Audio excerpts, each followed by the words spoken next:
Dahil sa'yo, BP Sara, ninervyos. Kita mo may sakit pa si Bongbong Marcos. Wala kang patawad. May sakit, ninervyos. O yan, mapapasugod tuloy sa Naga. O, makikipagkita kay Bongbong Marcos at bubuin ang tandem di umano ng Lenny BBM 2028 Unitae. Okay, pasok. Ako si Sara Duterte. Ako naman si Coach Oli. Ano ngayon? Pambira, sali ka ng sali, Coach Oli. O, hayaan mo muna si VP Sara. O, sige. Tatakbo bilang Pangulo ng Pilipinas.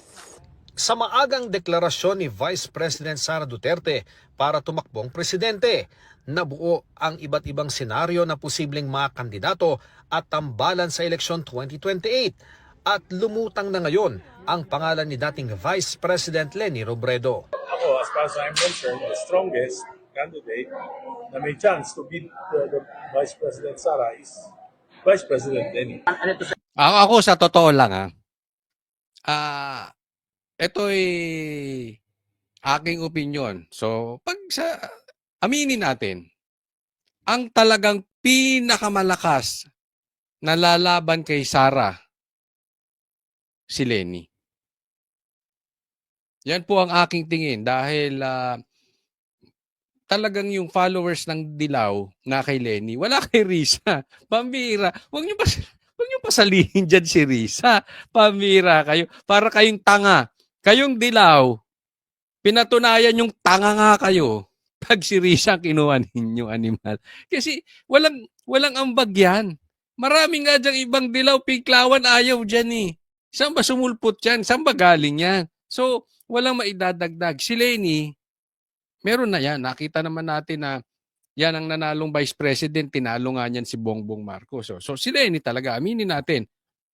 Kahit alam natin na hindi aabot sa kalahati yung boto ni Lenny kay Sara pag sila ang naglaban sa 2028. But tama, siya ang pinakamalakas na pwedeng tumunggali kay Bibi Sara. You're bent on pursuing her or convincing her talaga? Yeah, of course. She's the strongest. So, for the country, she must run. Mamaya may hihirit na naman kasi may mga ganyan sa comment section. Kotsoli, DDS ka ba? Bakit? Bakit mo tinuturo yung strategy sa kanila?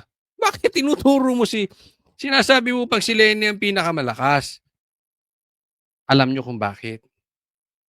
Kasi nga, kahit na si Lenny pinakamalakas, hindi talaga, alam mo, ang magiging solusyon lang ng kalaban para hindi manalo na presidente si Sara Duterte ay ma-impeach si Sara or patayin. Yan lang yun. Pero kung dadaan tayo sa eleksyon, walang tatalo kay Sara. Walang tatalo. Ayon kay House Deputy Minority Leader Representative Egay Erice, wala raw kasing bahid ng korupsyon si Robredo. Walang bahid ng korupsyon? Bahid ng droga? Hindi. Wala. Hindi ko sinasabing addict to, ha? Hindi ko rin sinasabing pamilya sila ng drug lords. Ang tanong ko lang, pasok ba ang droga sa Naga? Ay, ganun lang naman kasimple yun eh. Di ba? Kung saan ka mayor, dapat walang droga. So, hindi ko alam. Kalat ba ang droga kung saan mayor ito si Lenny? Okay, o mga taga Naga to, Naga, O, sige, kayo mga kalat ba droga dyan? Kung hindi, wala tayong pag-uusapan. Pero pag kalat, imposibleng walang alam yung mayor. Robredo rin ang binanggit ni Senador Erwin Tulfo na pantapat kay Duterte sa eleksyon. Dapat Leni Robredo siguro at saka yung mga kasama niya sa liberal. Ngayong araw din, Sinabi ng Malacanang na tiyempong magkikita sa Sabado sina Pangulong Marcos at Robredo na ngayon mayor ng Naga City. Naks, budol! Mabubudol. Mabubudol na naman to dito si Bongbong Marcos. 'Di ba? Kasi coincidence na pupunta magkikita daw sila. Sabihin mo napasugod ka, kinabahan ka sa declaration ni Sara. Dahil pag naging presidente si Sara, bubulat-latin yung mga ninakaw mo, animal kang Bongbong Marcos ka. Tapos didikit. Pero ako honestly ito ang strongest. Ito ang strongest na lalaban kay BP Sara. Lenny Bongbong Marcos. Kaya nga napasugod yan. Mukhang kukumbinsihin yan. Alam mo to wag magagalit yung mga fans dito ni LeBron James Wag magagalit. Okay? Eto si Bongbong Marcos parang si LeBron James. Bakit? Ba't naman tayo napunta sa NBA? Kasi si LeBron, unlike si Jordan talagang napa-champion niya yung Chicago Bulls. Si LeBron, nagpalipat-lipat. Hindi niya mapa-champion yung team niya, di ba, na Cavs. Lumipat yan. Nung lumipat siya, naghanap ng kakamping malakas kaya nanalo. Nagigets nyo? Ganyan yan si Bongbong. Talo yan sa vice president, di ba? Kaya lang naging presidente yan, humanap ng kakampi. Sino? Si Sara. Ngayon naman, alam niya hindi siya mananalo. Hahanap na naman siya ng kakampi niyang malakas. Si Lenny. At kung matutuloy ito malamang, ang ipupush nila. Lenny Marcos, makinig kayong mabuti. BP Sara, pumili ka ng malakas na vice president. Kasi for sure, ikaw as president, panalo. No question na yan, no question. Pero kailangan pumili ka ng malakas na vice president. Baka tong animal na ito, makalusot na naman. Anak ng teteng. Masamang damo ito, parang hindi mamamatay. Ito si Bongbong. Baka pag ito tumakbong vice president, ito'y sa akin lang. Sakit sa ulo to. Kaya piliin mo yung malakas. Ikaw na, sir, kayo na mag-suggest. Sino sa tingin nyo ang dapat vice president ni Sara? Kung tatakbo man si Bongbong Marcos na vice president. Presidente, wala na tayong pag-uusapan. Kahit sino ilaban dyan, talo. Ako, suggestion ko lang. So, si Bongbong ang kalaban. Pumili kayo ng maganda si Marcoleta, si Cayetano, Jis Escudero, yung mga abogado matatalino. Tapos magdedebate, panbihira. Magmumukha na namang bobo. Magmumukha na namang bobo to si Bongbong Marcos. Pero I'm sure, itaga nyo sa bato. Hindi ito lalaban sa debate. Hindi ito bakla ito si Bongbong. Duwag yan Sige, tuluyan natin. Kaugnay ng Oplan kontra Baha roon. Nag-post din si Robredo na ininspeksyonan niya ang pupuntahang lugar ng Pangulo para bisitahin ng flood control efforts ng gobyerno. Baka lang wala ako sinasabi. Baka naman ang pupuntahan ni Bongbong dyan, droga. Ay naku, ano na naman yung naiisip mo, Consoli? Ba't ka dyan nag-i-inspeksyon ng mga ang inspeksyon ninyo sa Ilocos Norte, marami daw ghost projects, doon ka mag-inspeksyon. Tanong kay Palace Press Officer Claire Castro, may pag-uusapan pa bang iba ang Pangulo at si Robredo? Yan ang abangan nyo. Naks, may paduda pa siya. Ang tawag namin sa ganyan, paduda. May pag-uusapan ba sila? Yan ang abangan niya. Yun lang po ang ating yun lang po ang binigay na impormasyon dahil nga po ang pinasisimulan nga po ng Pangulo itong Oplan kontra Baha at isa sa mga lugar na kanyang pinatutukan ay ang Naga City. So, yun lamang po. Baka baha sa droga. hindi ko sinasabing baha sa droga. Baka lang. Kaya tinatanong ko, may droga ba dyan?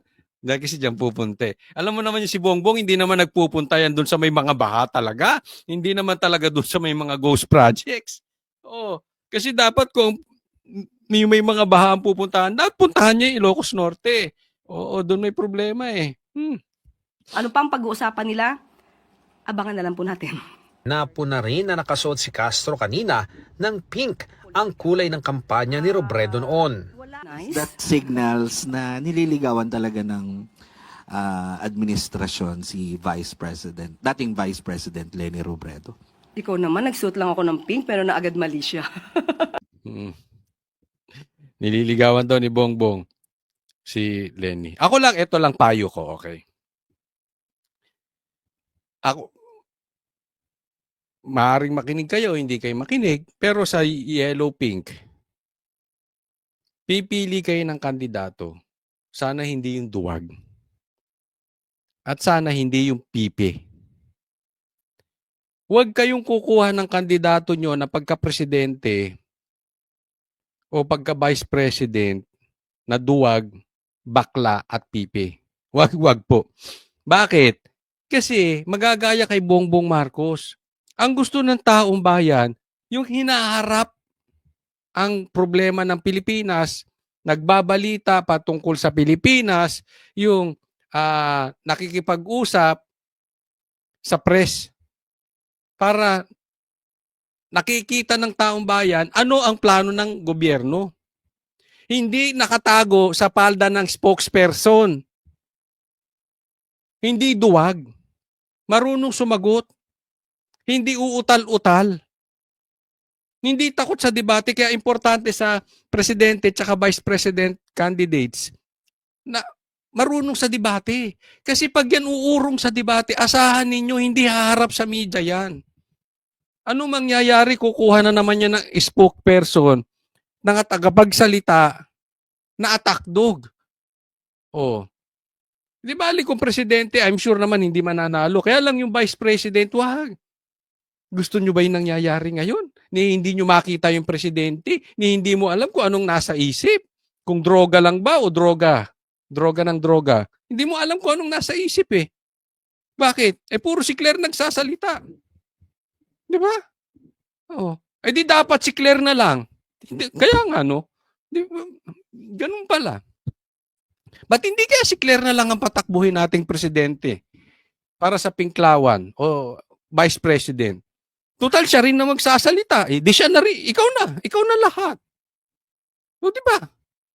Maganda ba yung suggestion ko? O ikaw na lang, Claire, ang tumakbo. Total ikaw nakikipag-usap eh. Total ikaw ang magaling. Total ikaw ang laging tama. O di ikaw na. Ano pang papel ni Bongbong Marcos? Pera-pera. Taga-tago ng maleta. Taga-chup-chup ng droga. Ay, hindi ako nagsasabi niyan ha. Yung kapatid mo, adik ka raw. Ano mang ginamit na term na adik? Hindi bangag eh. Kasi yung bangag, pwedeng bangag ka ngayon, bukas hindi ka na bangag eh. Lulong, yun ang ginamit. Yung lulong, talagang ano yan. Talagang araw-araw, droga harap niyan. Wala po. Matatandaang noong Oktubre 2024, nagkaharap na rin. Pero etong picture na yan, ha? Yung picture na yan. Yan ang picture ng kain suka. Yan ang picture ng kain tae.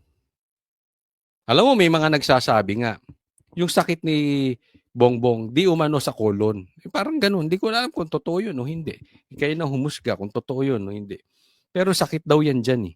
Oo, nakukuha daw yun sa sa bisyo. So, given na yan kay Bongbong, yung bisyo. Hindi pwedeng walang bisyo yan. Pangalawa, nakukuha daw yan sa masamang kinakain. Ikaw ba naman kumain ng suka at saka tae? Talaga mabira. Mamamatay ka talaga niyan. Oh, kaya lang masamang damo ito. Kaya matagal mamatay. Oo. Pero try nyo, gusto nyo.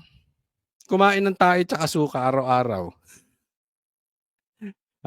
Ito si Lenny, baka magkalasakit din to sa ano. Oh, yung diversionitis. Kumakain eh. Oo, kayo mga dilawan ha. Oo, na hindi naman kasi lahat may mga dilawan na ayaw nila yung ginagawa ng kanilang liderato eh. Hindi naman hardcore sila, no? Nakikita nila, nakikita itong mga leaders namin talagang desperado na. Talunan na talaga kami.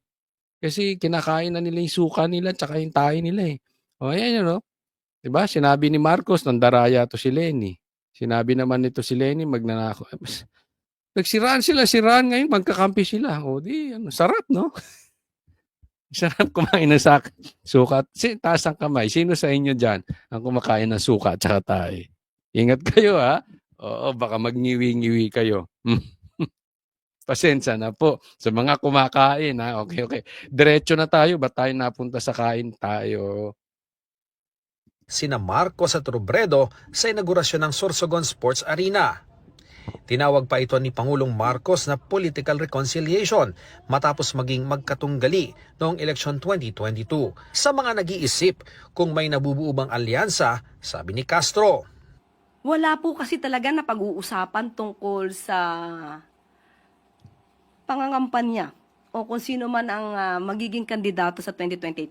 Hindi pa po kasi Alam mo kung bakit walang napag-uusapan? Kasi hindi naman nagsasalita si Bongbong. Ikaw ata ang nagsasalita para kay Bongbong tsaka si Lisa. Yun sinasabi, ha? panahon ngayon, napakaaga po pa kasi. Sinisika pa ng GMA Integrated News na makuha ang reaksyon ni Robredo sa mga usaping ito. Para sa GMA Pero eto sa akin na. Maganda na record mo, Lenny. Nanalo ka as Vice President, tapos natalo ka as President. Sa akin, huwag ka nang tumakbo as President kasi masisira ka talaga. You have no chance. You have no chance of winning. Alam kong alam mo yan. Alam kong alam yan ang mga kamag-anak mo. You have no chance. Ang tsansa mo lang kumita na naman. Kasi ganun eh. Bakit ka lalaban sa alam mong matatalo ka sa isang eleksyon? Yung sure kang matatalo.